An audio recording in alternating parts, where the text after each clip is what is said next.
ওম শান্তি। 16/8/2024 প্রাতঃমুরলি। ওম শান্তি। বাপদাদা মধুবন।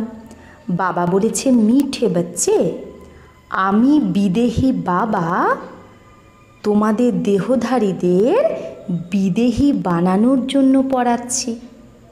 এটা হলো নতুন কথা, যেটা বাচ্চারাই বোঝে। তো বাবা কি বিদেহী, তো বাবা বিদেহী আমাদের দেহধারীদেরকেও বিদেহী বানানোর জন্যই পড়াচ্ছে।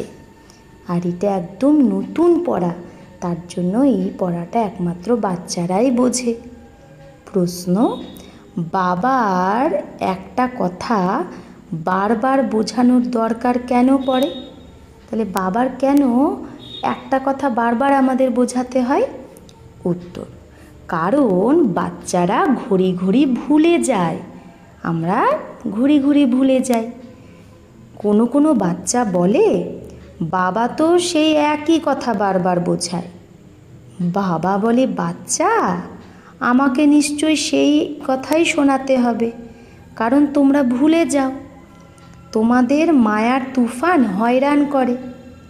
যদি আমি রোজ তোমাদের খবরদার মানে সাবধান না করি, তো তোমরা তো মায়ার তুফানে হার খেয়ে নেবে। এখনো পর্যন্ত কি তোমরা শতপ্রধান হয়েছ? যখন হয়ে যাবে তখনই আমি পড়া এই কথা শোনানো বন্ধ করে দেব। তাই বাবা বলছে যে যদি বাবা রোজ রোজ একই কথা শোনায় আমাদের মনে হয়, তাহলে আমরা কি বাবার সেই কথা শুনে শতপ্রধান হয়েছি? এখনো হইনি। তাই বাবা বলছে যখন পুরো শতপ্রধান হয়ে যাব, তখন বাবাও এই পড়া শোনানো বন্ধ করে দেবে। ওম শান্তি। এই বিচিত্র রুহানি পড়া বাবা পড়ায় আমাদের। তাহলে একে কি বলা হয়? বিচিত্র রুহানি পড়াও বলা হয়।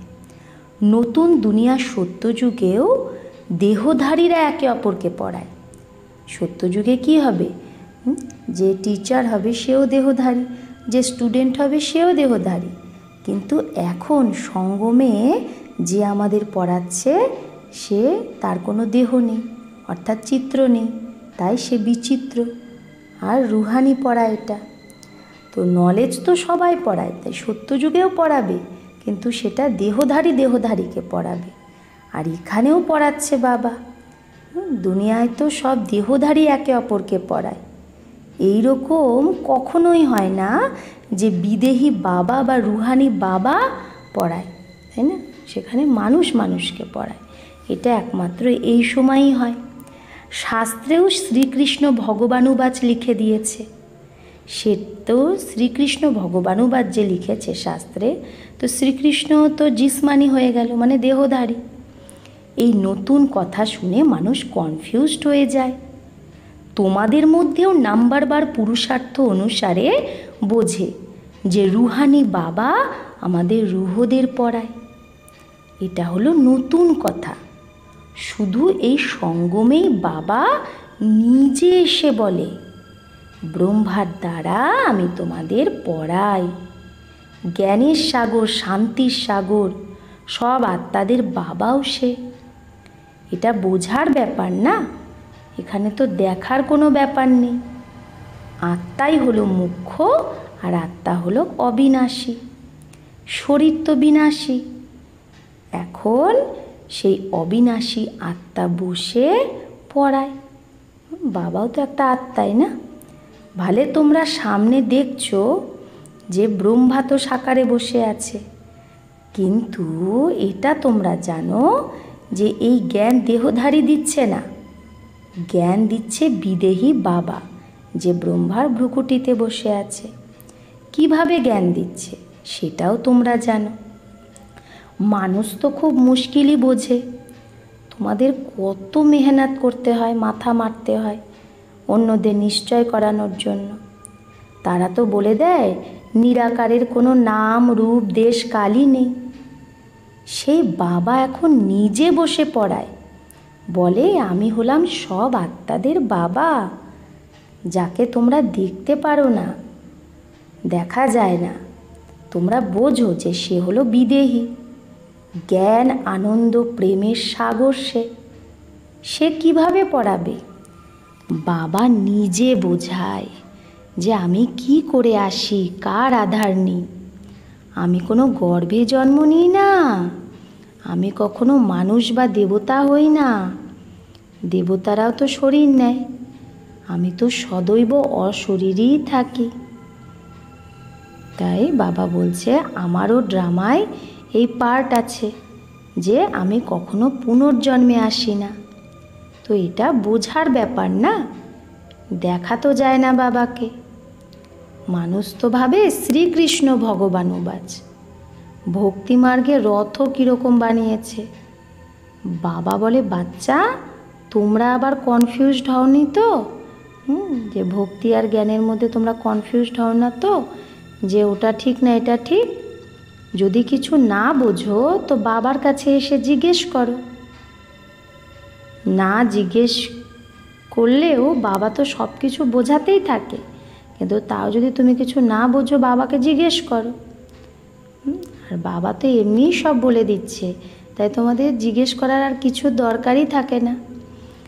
বাবা এই পুরুষোত্তম সঙ্গম যুগেই অবতরণ হয়, বাবা অবতরিত হয়। বাবা বলছে আমার জন্ম ওয়ান্ডারফুল, তো তোমাদের বাচ্চাদেরও ওয়ান্ডার লাগে যে বাবা কত বড় পরীক্ষা আমাদের পাশ করায়। অনেক বড় থেকে বড় বিশ্বের মালিক বানানোর জন্য পড়াচ্ছে বাবা। ওয়ান্ডারফুল কথা না? হে আত্মা, প্রত্যেক 5000 বছর পরে আমি তোমাদের সার্ভিস করতে আসি, তো বাবা আমাদের সেবায় আসে, আত্মাদের পড়ায় না। কল্পে কল্পে কল্পে সঙ্গম যুগে আমি তোমাদের সেবায় আসি। আধা কল্প তোমরা ডেকে এসেছো আমাকে, হে বাবা, হে পতিত পাবন এসো। শ্রীকৃষ্ণকে কেউ পতিত পাবন বলতে পারবে না। পতিত পাবন তো পরমপিতা পরমাত্মাকেই বলে। তো বাবাকেও আসতে হয় পতিতকে পাবন বানাতে, তাই বলা হয় অকাল মূরত। সৎ বাবা অকাল মূরত, সৎ টিচার অকাল মূরত, সৎ গুরু। শিখদেরও অনেক ভালো ভালো স্লোগান আছে, ওরা বলে না অকাল মূরত, কিন্তু তারা এটা জানে না যে সদ্গুরু অকাল মূরত সে আসে কখন। এটাও গায়ন আছে, মনুষ্য সে দেবতাকে করত না লাগিবার। কবে এসে মানুষকে দেবতা বানায়, সেই সবার সদ্গতি করে, এটা তো পাক্কা নিশ্চয় হওয়া চাই। সেই বাবা এসে কি বলে? শুধু বলে মন মনা ভব। তার অর্থও বোঝায়, আর তো কেউ এই অর্থ বোঝাতে পারে না। তোমাদের সদ্গুরু অকাল মূরত বসে বোঝাচ্ছে, যে বলছে বা সদ্গুরু অকাল মূরত ব্রহ্মার তনের দ্বারা এসে তোমাদের কি বোঝাচ্ছে? যে নিজেকে আত্মা ভাবো। তো এটা বোঝা উচিত না? বিশ্বের মালিক বানানোর জন্য বাবাকে আসতে হয়। তোমাদের বাচ্চাদের সেবাতে, আমাদের বাচ্চাদের সেবা করতে বাবাকে আসতে হয়। বাবা বোঝায় হে রুহানি বাচ্চা, তোমরা তো শতপ্রধান ছিলে, তারপরে তমপ্রধান হয়েছ। এই সৃষ্টির চক্র ঘোরে না? পাবন দুনিয়া এই দেবতাদের ছিল, তারা সব কোথায় গেল এটা কেউ জানে না। দেবতারা এখন কোথায় সেটা কেউ জানে না, সবাই কনফিউজড হয়ে আছে। বাবা এসে তোমাদের সমঝদার বানায়। বাচ্চা আমি একবারই আসি, পাবন দুনিয়ায় কি আমি আসি না, আমি পতিত দুনিয়ায় আসি। পাবন দুনিয়ায় তো কাল আসতেই পারে না, বাবা তো কালেরও কাল। সত্য যুগে আসার দরকার নেই বাবার, সেখানে কালও নেই, তো মহাকালও তাই আসে না। তাহলে সত্য যুগে কালও আসে না, তো মহাকালও আসে না। তো বাবা এসে এখন সব আত্মাদের নিয়ে যায়, খুশি খুশি তোমরা যাও না? হ্যাঁ বাবা, আমরা খুশি খুশি যাওয়ার জন্য তৈরি আছি, তবেই তো তোমাদের ডাক আপকো বুলায়া থা। বাচ্চারা বলে বাবা আমরা খুশি খুশি যাব তোমার সাথে, তবেই তো তোমাকে ডেকেছি যে এই পতিত দুনিয়া থেকে পাবন দুনিয়ায় নিয়ে চলো, ভায়া শান্তিধাম। এই কথা ঘড়ি ঘড়ি ভুলে যেও না। কিন্তু মায়া শত্রু, খুব বড় শত্রু, ঘড়ি ঘড়ি ভুলিয়ে দেয়। আমি মাস্টার সর্বশক্তিমান, তো মায়াও শক্তিমান। সে মায়াও আধাকল্প তোমাদের উপর রাজ্য করে, ভুলিয়ে দেয়। তাই রোজ রোজ বাবাকে বোঝাতে হয়। রোজ যদি বাবা না জাগায়, সুজাগ না করে, তো মায়া খুব লোকসান করে দেয়। এই খেলাটাই তো হলো পবিত্র আর অপবিত্রর। এখন বাবা বলে নিজের চলন শুধরানোর জন্য পবিত্র হও। কাম বিকারের জন্য কত ঝগড়া হয়। বাবা বলে আমি এখন তোমাদের জ্ঞানের তৃতীয় নেত্র দিয়েছি, তাই না? আমরা এখন জ্ঞানের তৃতীয় নেত্র পেয়েছি। তাই বাবা বলছে তাহলে আত্মাকেই দেখো। এই জিসমানি নেত্র সে দেখো হি নেই, মানে এই যে দুটো শরীরের যে চোখ, বিনাশী চোখ, এটা দিয়ে দেখোই না। আমরা সব আত্মা আত্মা, ভাই ভাই, তাহলে বিকারে কি করে যাব? আমরা অশরীরী এসেছিলাম, আবার অশরীরী হয়েই যেতে হবে। আত্মা শতপ্রধান এসেছিল, আবার শতপ্রধান হয়েই যেতে হবে সুইট হোমে। তাই মুখ্য হলো পবিত্রতার কথা। মানুষ ভাবে রোজ সে একই কথা বোঝায়, এটা তো ঠিক, কিন্তু যেটা বোঝানো হয় সেই কথায় চলো না, সেটা শুনে চলো না। সেটা যেন তুমি চলো, সেটা যেন করো, তার জন্যই তো বাবা বোঝায় রোজ। কিন্তু কেউ চলে থোড়েই, চলে না, তার জন্যই তো বাবাকে রোজ বোঝাতে হয়। এরকম থোড়েই বলে বাবা,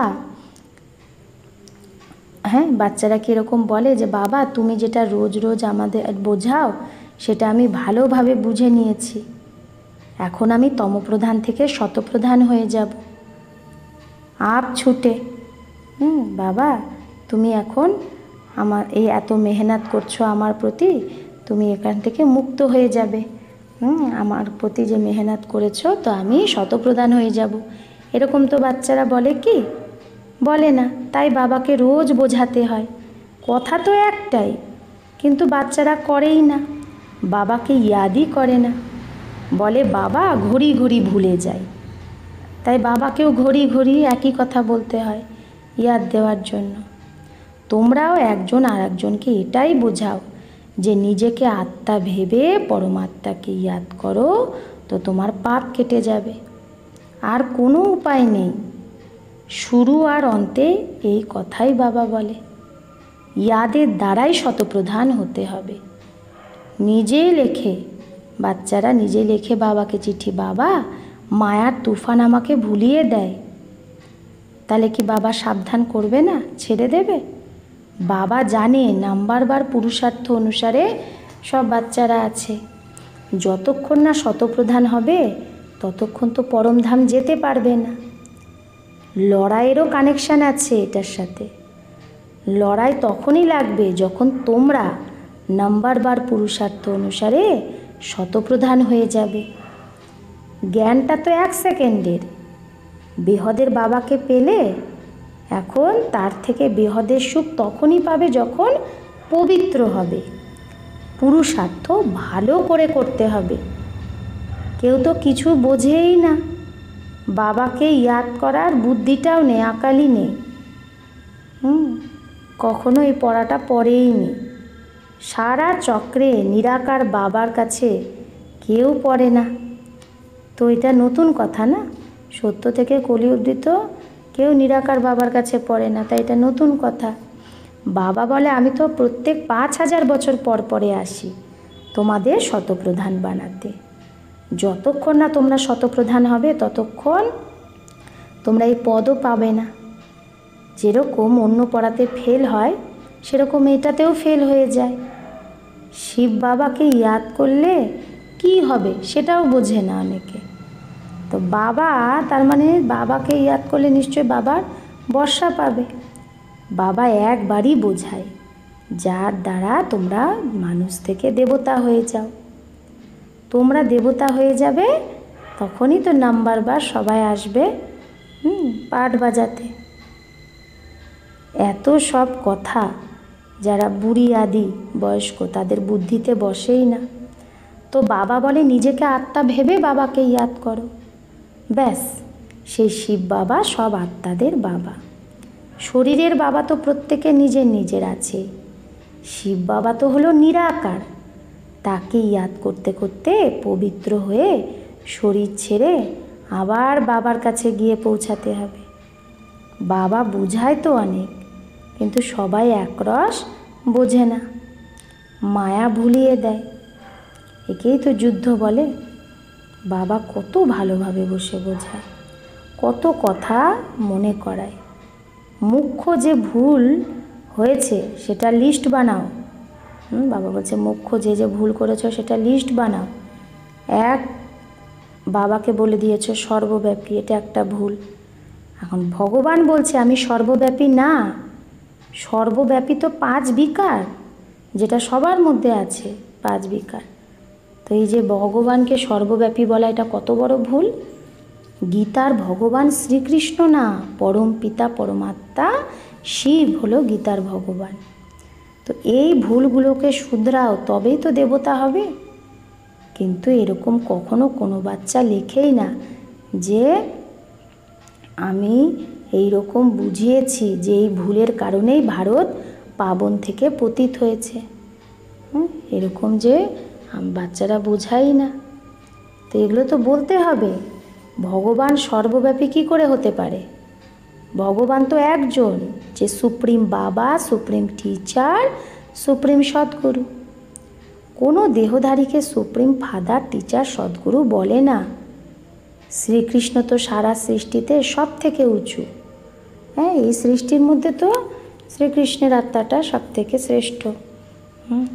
যখন সৃষ্টি শতপ্রধান হয় তখনই তো সে আসে, তারপরে সেও শত থেকে ধীরে ধীরে শতপ্রধান থেকে শতরজতমতে যায়। তো সত্যযুগে আসে শ্রীকৃষ্ণ শতপ্রধান অবস্থায়, আর যখন ত্রেতা যুগ হয়ে যায় সেটা হলো শুধু শত, তখন রাম আসে। তারপর নাম্বারবার সবাই নিজের নিজের টাইমে চলে আসে। শাস্ত্রে দেখায় তো সবাইকে বিকারে নিয়ে নিয়ে গলায় কালো করে দিয়েছে। কিন্তু এখন বোঝাতে বোঝাতে গলায় শুকিয়ে যায়। বাত কিতনা থোড়ি হে, কথার তো একটা ছোট্ট কথা, মনমনা ভব, কিন্তু মায়া কত জবরদস্ত। প্রত্যেকে নিজেকে জিজ্ঞেস করো, নিজের দিলকে, বিবেককে, যে আমি এরকম গুণবান শতপ্রধান হয়েছি? বাবা বোঝায় যতক্ষণ না বিনাশ হবে ততক্ষণ তোমরা কর্মাতীত অবস্থাকে পাবে না। ভালে যতই মাথা মারো, সারা সময় শিব বাবাকে বসে ইয়াদ করো, আর কোনো কথাই বলো না। ব্যাস বাবার লড়াইয়ের আগে আমি কর্মাতীত অবস্থা পেয়ে দেখাবো, এই রকম কেউ বেরোক। এই রকম তো ড্রামায় হবেই না। যে কেউ যদি ভাবে বাবা লড়াইয়ের আগেই আমি কর্মাতীত হয়ে যাব, এরকম ড্রামাতে নেই। প্রথম নাম্বারে তো একই জানা হে, প্রথম নাম্বারে তো একজনই যাবে না, ব্রহ্মা বাবা। তো সে ব্রহ্মা বাবাও বলে যে আমাকে কত মাথা মারতে হয়। কেন? কারণ মায়া তো আরোই শক্তিশালী, রুস্তাম হয়ে আসে। বাবা নিজে বলে যে আমার তো একদম বাজুতে পাশেই শিব বাবা বসে আছে, তাও আমি ইয়াদ করতে পারি না, ভুলে যাই। ভাবি যে আমার সাথে তো বাবা আছে, তাও আমাকেও ইয়াদ করতে হয় যেরকম তোমরা করো।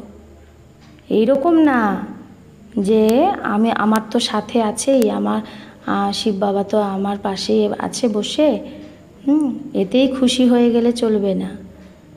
না, শিব বাবা আমাকেও বলে, মানে ব্রহ্মা বাবা বলছে শিব বাবা ব্রহ্মা বাবাকেও বলে নিরন্তর ইয়াদ করো।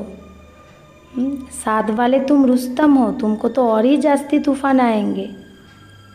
তাই বাবা বলছে তুমি, তোমার পাশেই আমি আছি ভ্রুকুটি মাঝে, কিন্তু তুমি আরও শক্তিশালী হও, কারণ তোমার মধ্যে তো আরও বেশি তুফান আসবে তোমার কাছে। না হলে বাচ্চাদের কি করে তুমি বোঝাবে? এই সব তুফান তো তোমার কাছেই আগে আসবে, তোমাকেই পাস করতে হবে।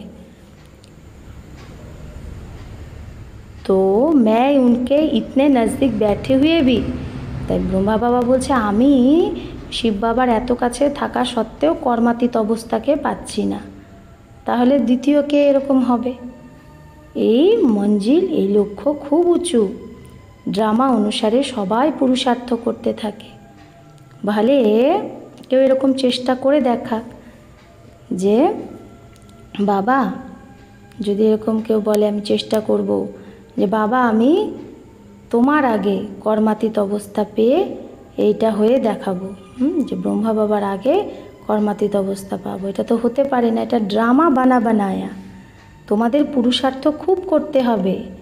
মুখ্য সারা ব্যাপারটাই হলো ক্যারেক্টারের ওপর। দেবতাদের ক্যারেক্টার আর পতিত মানুষের ক্যারেক্টারের মধ্যে কত পার্থক্য। তোমাদের বিকারি থেকে নির্বিকারী বানাই শিব বাবা। তো এখন পুরুষার্থ করে বাবাকে ইয়াদ করতে হবে, ভুলো না। বাকি অবলা বেচারা ওরা তো পরবশ, অর্থাৎ রাবণের বশে। তো তারা কি করবে? তোমরা হলে রাম ঈশ্বরের বশে, আর দুনিয়ায় হলো ওরা রাবণের বশে। তো যুদ্ধ চলে, বাকি রাম আর রাবণের যুদ্ধ হয় না। এটা এখন আমাদেরই মনের মধ্যে যে যুদ্ধ চলছে। বাবা তোমাদের বাচ্চাদের ভিন্ন ভিন্ন প্রকারে রোজ বোঝায়, মিঠে মিঠে বাচ্চে নিজেকে শুধরাতে থাকো। রোজ রাতে নিজের পোতামেল দেখো। সারাদিনে কোনো আসুরি চলন তো চলিনি। বাগানে ফুলও তো নাম্বার বার হয় না। দুটো ফুল তো একই রকমের হবে না। সব আত্মাদের সেরকম নিজের নিজের পার্ট আছে, প্রত্যেক একটার পার্ট বাজাতে থাকে। বাবাও এসে স্থাপনার কার্য করেই ছাড়ে। প্রত্যেক 5000 বছর পরে বাবা এসে বিশ্বের মালিক বানিয়েই দেয়।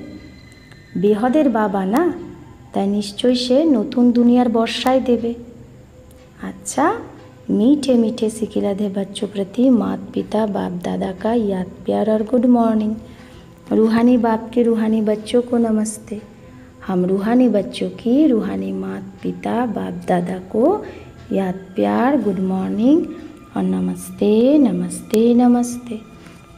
शुक्रिया बाबा, आपको लाख लाख शुक्रिया। धारणार जन्य मुख्य सार एक, জ্ঞানের তৃতীয় নেত্র দ্বারা আত্মাকেই দেখতে হবে। এই জিসমানি নেত্র, এই চামড়ার চোখ দিয়ে দেখাই যাবে না কিছু।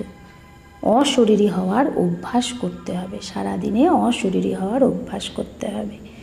2, বাবার ইয়াদে নিজের ক্যারেক্টার দৈবী ক্যারেক্টার বানাতে হবে। বাবার ইয়াদে নিজের দৈবী ক্যারেক্টার বানাতে হবে। নিজেকে জিজ্ঞেস করতে হবে যে আমি কতটা গুণবান হয়েছি। সারাদিনে আমি আসুরি চলন তো চলিনি।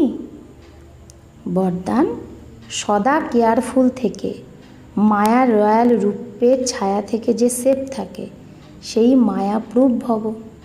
সদা কেয়ারফুল থেকে যে মায়ার রয়্যাল রূপের ছায়া থেকে সেফ থাকে সেই মায়াপ্রুভ ভব।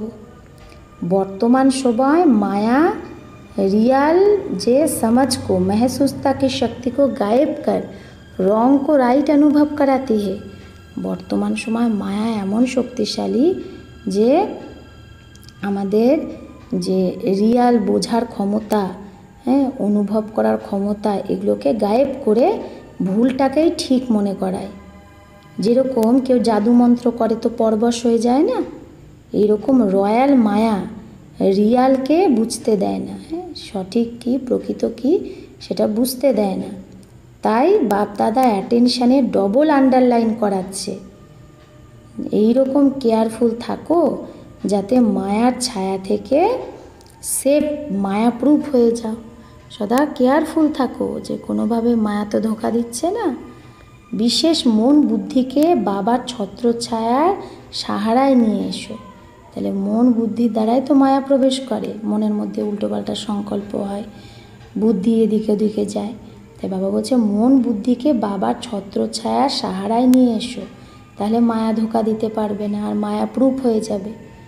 স্লোগান, যে সহজ যোগী তাকে দেখে অন্যেরও যোগ সহজেই লেগে যায়। তো যে সহজ যোগী, যার সবসময় বাবার সাথে যোগ লেগেই থাকে, তাহলে তাকে দেখে অন্যেরও সহজেই যোগ লেগে যায়। যার যোগ লাগে না তারও তাকে দেখে বাবার সাথে যোগ লেগে যাবে। আচ্ছা, ওম শান্তি।